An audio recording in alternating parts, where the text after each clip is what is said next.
Yeah, I'm going to use the mic just because it makes me feel like Joe Rogan. Awesome. 30 Days of Fury continues, and I'm here with the most furious man in Edinburgh. I'll take that as a compliment. After today, you'll find out why we call him the Lance Armstrong of podcasting. Elliot Reeves of Inspired Edinburgh. And actually, we're in Elliot's, I guess we could call it, I don't want to call it secondary recording studio, because it's somehow... It's good to call it that. Yeah. It's kind of pseudo office come recording set. Yeah, and I guess we're kind of baptizing it, shall we say? Yes. We're giving it a run through for the first time. I like it. It's definitely better than my front room. Today I'm with Elliot because I want to talk about something that I get asked a lot about. In fact, it's something I get asked about more than anything else, and that is Modafinil. Now, the reason Elliot's here today is I spoke about Modafinil on his podcast, which you can see here.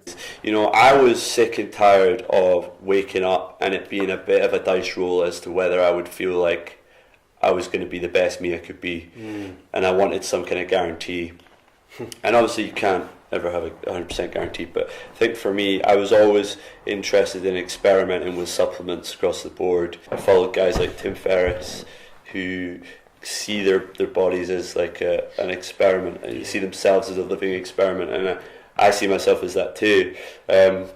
So when I heard about Modafinil, I thought I'll try it. I didn't necessarily expect anything of it, but I thought the only way to figure out if it's going to be right for me is to try it. Also, Elliot's probably someone, out of all the people I know that have ever taken Modafinil, probably the most knowledgeable, I would say, about nootropics in general. So I wanted to talk to you about it. I get a huge amount of messages asking me about Modafinil, and they're all from people who clearly want to take it.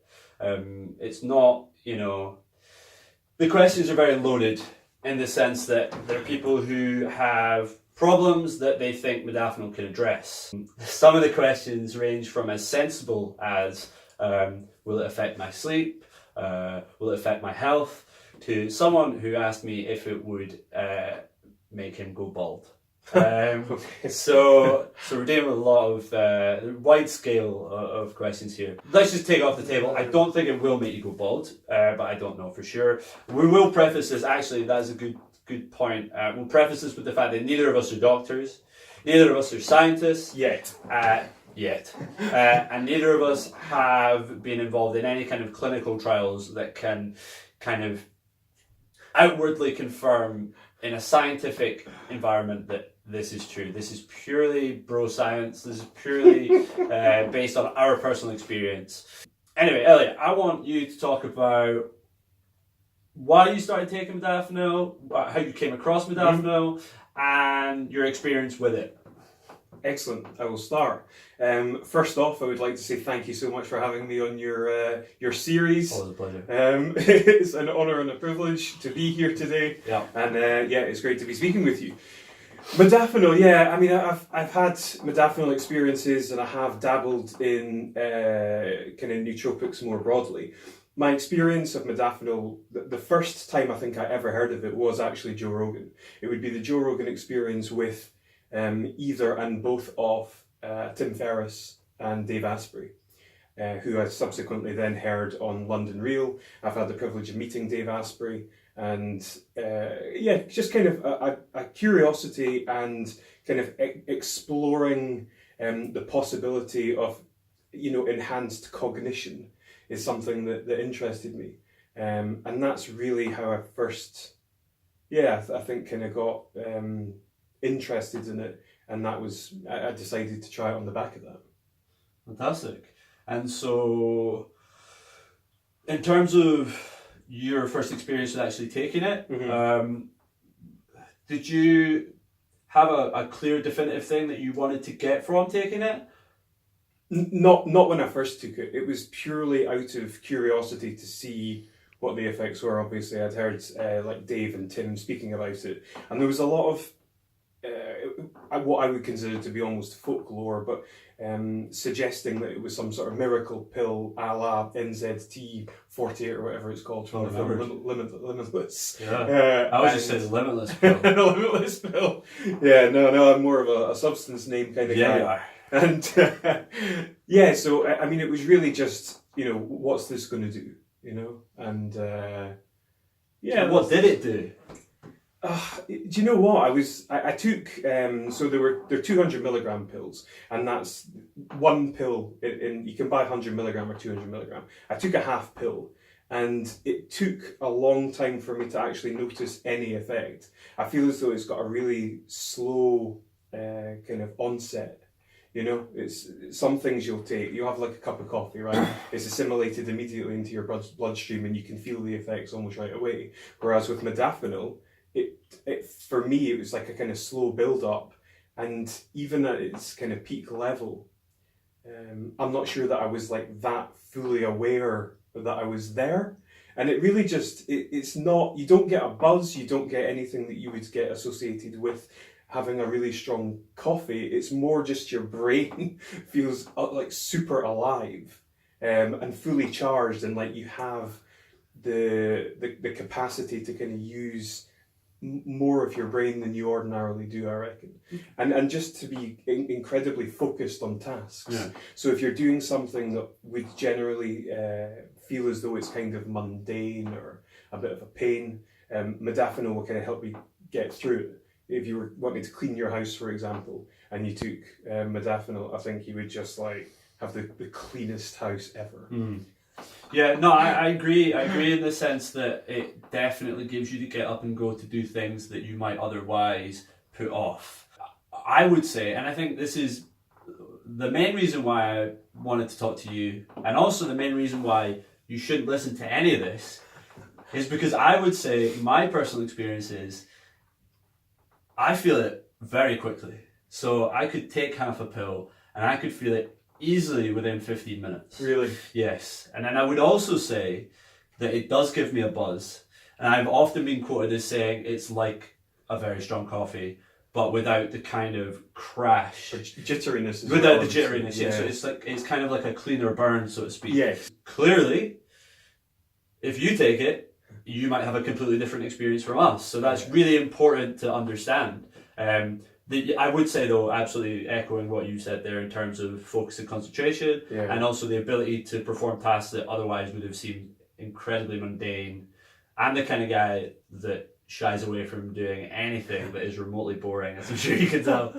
So the ability to do that is actually quite helpful sometimes. Yeah. What I would also say as well, though, that there's so many variables. There's like dietary factors, kind of environmental factors, if you like, when you take it, what you're taking it with. There's so many different variables with it that no two people potentially will have the same experience of it. Definitely. I think in the same way, like I think coffee is a brilliant kind of thing to compare it to, because obviously some people love coffee and some people don't touch it. Some people are incredibly caffeine sensitive and some people aren't. Like my mother, for example, can drink coffee before she goes to bed, and she thinks it helps her sleep. Wow. Which is clearly bullshit. Then you get some people who will have a cup of coffee first thing in the morning and they feel it all day. So I would say, from my personal experience, if you have 1,000,001 problems that you're trying to solve and you think that modafinil is going to do that, then it's not for you.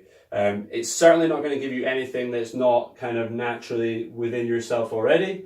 I always plagiarize Barocca and say it's you but on a really good day. So it's never going to give you anything extra. It's just going to kind of ensure that you can get out of the right side of the bed on the day that you need it. So yeah, and I would say that there's other ways in which people can look to improve their performance. There's probably things that people overlook, simple things, and I'm bad for it certainly. But things like diet, getting sufficient sleep, hydration, meditation. There's all these practices and these habits. But if people are looking to get something else, there's obviously Bulletproof Coffee. Shout out to Dave Asprey. Checks in the post. And another nootropic that I've had successful use with is phenylpiracetam, which Tim Ferriss speaks about. And yeah, I would sort of recommend those as good alternatives without going right in at the deep end with something like modafinil, which is strong. Yeah, I would agree that I think most people that get in touch with me are getting in touch with me because they want a quick fix and they want a simple fix as well. And really, if you want to change your life massively, there isn't going to be a quick or a simple fix for it. So a lot of those things that Elliot has just touched upon there. I would say, if you really want to try modafinil and you think that it can help you, I would say use it as a leg up to achieving the things you want to do, as opposed to the actual means to an end. Like maybe it can help you get into a good routine, but it's not going to help you stay in that good routine. If you think modafinil is going to make you something you're not, then you're sadly mistaken. And there's loads of other things that really, if you focus on them and you work hard on them, that you'll get far better results from. Speaking positively about biohacking in general, Elliot and I are both guys that experiment with ourselves in terms of the different processes that we use and the different supplementations that we use as a way of trying to improve ourselves. And I think what I love about Tim Ferriss in particular is that he never bestows too much on one thing, and he kind of accepts that there are limitations in everything. And I would say exactly the same thing. I mean, even if I've got bad pain for a long time, I'm worried about taking ibuprofen too much because the effectiveness is going to wear off. Is there anything else you want to say about modafinil that your experience with modafinil that people might, benefit from hearing? No, I would just caution people because we don't really know what the long-term effects of it are. So if you're taking it, be fundamentally clear on why you're taking it. And be cognizant of the potential risks and downsides, of which there's plenty, but there are with many things as well. So it's kind of it's one of those. I think that's it. Like, move cautiously in terms of anything that you're using. Aside from the fact that you don't know the medical effects, but just also question your reasoning as to why you're doing 100%. These things. I would expand that into other areas of your life as well, not just why you're taking modafinil or not. Exactly. This is what Inspired Edinburgh and 30 Days of Fury is all about. It's about a comprehensive worldview. It's about a system that you can apply to your whole life. So check out more of Elliot's stuff on Inspired Edinburgh. I will link to his stuff in the comments. Shout out to the matching microphone and shoes combination. Totally by accident. That's how we do it in 30 Days of Fury. Thank you very much, Elliot. You've been the most furious Jason, guest. it's been a pleasure. Thank you so much. Stay furious.